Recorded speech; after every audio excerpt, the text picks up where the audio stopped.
ජීවිතයට වටින පාඩමක් යටතේ අද අපි ඉස්සෙල්ලාම කතා කරන්න යන්නේ ફોකසින් හදාගන්නේ කොහොමද කියලා. Hello, welcome back to my journey. ඉතින් මේ එපිසෝඩ් 5ම ඔයා නරඹනවා නම් ඔයාට පුළුවන් වගේ ජීවිතේ 2026 දී හිතන්න නැති විදිහට වෙනස් කරන්න. ඉතින් මේ වෙනස් කරන්න යන ගමනේදී අපි ඉස්සෙල්ලාම ફોකසින් කියන්නේ මොකද්ද? අපි ફોකස් හදාගන්නේ කොහොමද කියලා කතා කරමු. ඔයාටත් වැඩක් පටන් ගත්තාම එක දිගට ඒ වැඩේ කරලා ඉවර වෙන්න බැරි වෙනවද? ඒ වැඩේ මගදී නවත්තලා ඔයා තව වැඩකට යනවද? ඉතින් මෙන්න මේකටයි ફોකස් එක නැති වෙනවා කියලා කියන්නේ. ඉතින් ඉස්සෙල්ලාම අපි බලමු ફોකස් කියන්නේ මොකක්ද කියලා. ફોකස් කරනවා කියලා කියන්නේ ඉලක්ක ගත වෙනවා කියන එක. දෙයකට ඉලක්ක ගත වීම කියන එක. ඒ කිව්වේ ඔබ දැන් කරන වැඩේ ඉන්නවද? ඔයාගේ ඔළුව මනස ඒ සමග තියෙනවද? ફોකස් එක නැති වෙනවද කියලා තීරණය කරන එක. ඔබ කරන වැඩේට අමතරව ඔබ වෙන දේවල් හිතනවද? කරනවද? ඉතින් අන්න ඒකට තමයි කියන්නේ ફોකස් එකක් තියාගෙන වැඩ කරන්න බෑ කියලා. ඉතින් අපි කොහොමද මනස එක තැනක තියාගන්නේ? එක දෙයකට ફોකස් වෙන්නේ. ඒක තියෙන්නේ ඔබ තුලමයි. ඔයාම තමයි ඒක ඔයා තුලින් ක්‍රියාත්මක කරගන්න ඕනේ. ඉතින් අපි ඒක සරලම තැනින් හඳුනගෙන සරලම තැනින් ඉවර කරන්න පටන් ගමු. 2026 අප්‍රේල් මාසෙත් පටන් අරගෙනයි දැන් තියෙන්නේ. ඉතින් ඔයා මේ මාස 4 නිකම්ම ගෙවලා දැම්මද නැත්නම් ફોකස් එකකට වැඩ කරගෙන කියාද? ඉතින් මේකත් අනිවාර්යයෙන්ම කමෙන්ට් එකක් දාන්න. දැන් මම ඔයාගේ පොඩි ප්‍රශ්නයක් අහනවා. ඔයා කෑම කනකොට කෑම විතරමද කන්නේ? පොතක් කියවනවද? නැත්තම් ෆෝන් එක ඔබනවද? පොතක් කියවනවා නම් ඔයා පොත විතරමද කියවන්නේ? නැත්තම් ෆෝන් එකත් ළඟ තියාගෙන ඒකට එන නොටිෆිකේෂන් දිහා බල වරු ගනම් පොත කියවනවට අමතරව ෆෝන් එකේ කාලය ගත කරනවාද? ඉතින් මෙන්න මේකට තමයි කියන්නේ ફોකස් එක නැති වෙලා තියෙනවා කියලා ඔයාගේ. ඉතින් ඔයා කෑම කද්දි කෑම කන්න විතරක් පුරුදු වෙලා ඉන්න කෙනෙක් නම් ඔයාගේ ફોකස් එක තියෙන්නේ එක දෙයකට. හැබැයි ඔයා කෑම කද්දි ෆෝන් එකත් බලනවා නම් ඔයාගේ ફોකස් එක තියෙන්නේ තැන් දෙකක. ඉතින් අන්න ඒ තැනින් අපි පටන් ගමු. දැන් මම කතා කරන්නේ එක දෙයක්, විෂුවල් එකේ යන්නේ තව දෙයක්. ඉතින් ඔයා ફોකස් කරන්නේ මොකටද? විෂුවල් එකේ යන එකටද නැත්නම් මම කතා කරන දෙයටද? ඒක තීරණය කරගන්න ඕනේ ඔයා. ඔයාට ફોකසින් හදාගන්න ඕන නම් අනිවාර්යයෙන්ම මම කතා කරන දෙයට ફોකස් කරන්න මතක තියාගන්න. ફોකස් එක හදාගන්න ඕන ඔයාගේ තියෙන පුංචි දේවල් වලින්. ඒ කියන්නේ ඔයා කෑම කනවා නම් කෑම කද්දි කෑම විතරක් කන්න. ඒ අතරතුර ෆෝන් එක ඔබන්න යන්න එපා. ප්‍රශ්න ගැන කතා කරන්න යන්න එපා. එතකොට තමයි කෑම කන එකට ඔයා ඉලක්ක ගත වෙන්නේ. ඒ කියන්නේ ફોකස් කරගන්නේ. කෑම කන වෙලාවට ෆෝන් එක ඔබන්න ගියාම කෑම කන්නෙත් නැහැ, ෆෝන් එක හරියට යූස් වෙන්නෙත් නැහැ. ඉතින් කෑම කද්දී කෑම විතරක් කන්න ඔලුවට ගන්න. මම මේ කියන්නේ පුංචි උදාහරණයක්. ඔයා තේ එකක් රස බලද්දී තේ එකක් රස බලන ගම වෙන දේවල් වලට ඔලුව දෙන්න එපා. ඔයා තේ එක රස බලනකොට තේ එකේ රසය ගන්න විතරක් හිතලා තේ එක රස විඳින්න. අන්න එතනින් ඔයාගේ ફોකස් එක හැදෙන්න ආරම්භ වෙනවා. ඉතින් සරලවම කියනවා නම් බත් කන එකයි ෆෝන් එක යූස් කරන එකයි දෙකක්. ඉතින් මේ දෙකටම වෙලාවල් දෙකක් තියාගත්තොත් ඔයාට නිවැරදිව එක දෙයකට ඉලක්කගත වෙන්න පුළුවන්. ඒ කියන්නේ එක දෙයකට ફોකස් වෙන්න පුළුවන්. ඉතින් බත් කට කනකොට ඒක රසය විඳින්න පුරුදු වෙන්න. එතකොට එක දෙයකට ඔයාගේ මනස හුරු වෙන්න පටන් ගන්නවා. ඉතින් මේ විදිහට පුංචි දේවල් වලින් ඉස්සෙල්ලාම ඔයාට ඔයාගේ ફોකසින් හදාගන්න පුරුදු වෙන්න පුළුවන්. එතකොට ඔයා ජොබ් එකක් කරද්දී, ඉස්කෝලේදී, ගෙදරදී මේ ඕනම දෙයකදී ફોකස් කරන්න වෙනම වෙර දරන්න ඕනේ නැහැ. පිටුවක් කියවන්න පටන් ගන්නව නම් ඒක ළඟ තියාගන්න. පේලියක් කියවද්දී ෆෝන් එකට එන නොටිෆිකේෂන් එක බලනවා. එහෙම වුණාම දැන් වෙන දිහාවකට ඔයාගේ ફોකස් එක ගිහිල්ලායි තියෙන්නේ. එතකොට මේ ફોකස් එක කියන්නේ එනර්ජි එකක්. ඉතින් ඔයාගේ ફોකස් එක වෙන අතකට යනකොට ඔයාගේ එනර්ජි එකත් වෙන අතකට යනවා. ඉතින් එතකොට වැඩ දෙකකට ඔයාගේ එනර්ජි එකත් බෙදිලා යනවා.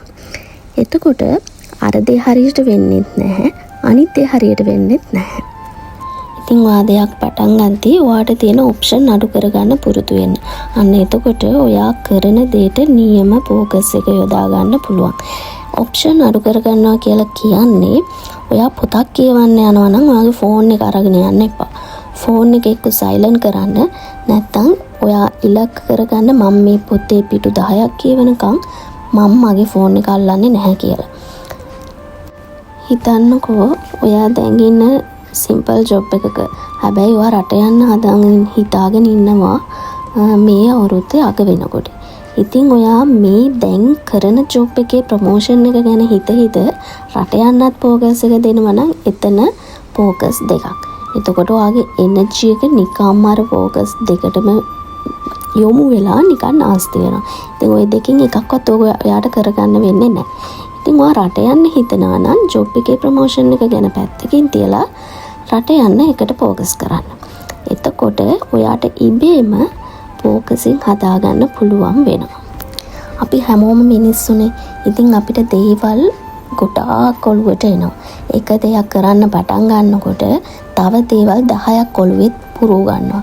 ඉතින් එක දෙයකට ફોකස් කරලා ඒ දේ ඇචීව් කරගන්න අපිට බැරි වෙනවා. මේකේ වෙන අවාසියව දන්නවද? ફોකසින් හරියට තිබ්බේ නැත්නම් අපිට දේවල් ඇචීව් කරගන්න බෑ. ප්‍රතිඵල ලබා ගන්න බෑ. අද ගොඩාක් තැන්වල වෙලා තියෙන ඒ දේ තමයි. එක තැනකට ફોකසින් නැති වෙන එකෙන් තේරුම් ගන්න ඕන ඔයාට තියෙන ඇචීව් කරගන්න තියෙන දේවල් ඔයා නැති කරගන්නවා කියලා. ඉතින් මේකට කරන්න තියෙන හොඳම දේ තමයි ඔප්ෂන් අඩු කරගන්න එක. ඉතින් අපි වටේට තියෙන ඔප්ෂන් අඩු වුණාම අපිට නිකම්ම එක දෙයකට ફોකස් කරගන්න පුළුවන් වෙනවා. ඉතින් 2026 දී ફોකසින් කියන දේ ඔයාගේ ජීවිතයට ලං කරගෙන ඔයා 2026 ඇචීව් කරගන්න යන දේවල් ගොඩයි. ඔයා මේ වීඩියෝ එක ඉවර වෙනකම් බලන කෙනෙක් නම් ඔයා අනිවාර්යයෙන්ම ફોකසින් හදා ගන්නවා. ඔය භාවනාවේදී කරන්නේ තෝකම තමයි. භාවනා කරන එකෙන් මනස ફોකස් කරන දේවල් අඩු කරනවා. ඔප්ෂන් අඩු කරනවා. ඒකෙන් මනස සැහැල්ලු කරලා අපිට එක දෙයකට ફોකස් කරන්න ලැබෙන අවස්ථා ප්‍රමාණය වැඩි කරලා දෙනවා. ඉතින් ඒකට මේ භාවනාව ගොඩාක් අය ප්‍රගුණ කරන්නේ. ඒගොල්ලොන්ගේ ફોකසින් හදා ගන්න. ඉතින් අදම නවත්තන්න ඔළුවේ ගොඩාක් දේවල් තියාගෙන ඒ දේවල් වලට ඔයාගේ එනර්ජි එක වේස්ට් කරන එක. ඉතින් පටන් ගන්න එක දෙයක් කරන්න, එක දෙයකට ફોකස් කරන්න. ඒක කරන්න පුළුවන් ඔයාටම තමයි. මේ මහ ලොකු දේවල් වලින් ඕක කරන්න ඕනේ නැහැ. පුංචි පුංචි වාගේ පුරුදු වලින් පටන් ගන්න. හරි. දැන් අපි මනස හදාගන්න විදිය කතා කරා. ඒ වගේම වැදගත්ම දෙයක් තමයි මනස වගේම අපි කායිකවත් ફોකසින් වලට අපේ බොඩි එක හුරු කරගන්න ඕනේ. උදාහරණයක් විදිහට ඔයාට එක්සෑම් එකක් තියෙනවා.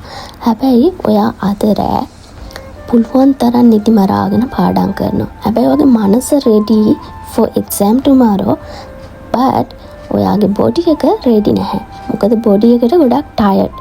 ඉතින් එතකොට එක දෙයකට ફોකස් වෙන්නේ නැහැ. මොකද ඔයා එතනට ගියාම ඔයාට නිදිමතයි. නිදිමතටත් ફોකස් වෙනවා එක්සෑම් එක ලියන්නත් ඕන. අන්න එහෙම.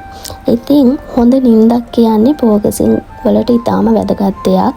healthy food style එකක්, හොඳ විවේකයක්, පානය කරන වතුර ප්‍රමාණය පවා මේ හැමදේම කායිකවත් ફોකසින් වලට බලපාන.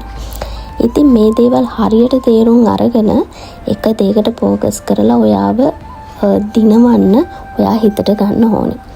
පුළුවන් තරම් ඔයාගේ බොඩි එක ගැනත් ඔයා අවධානය දෙන්න ඕනේ.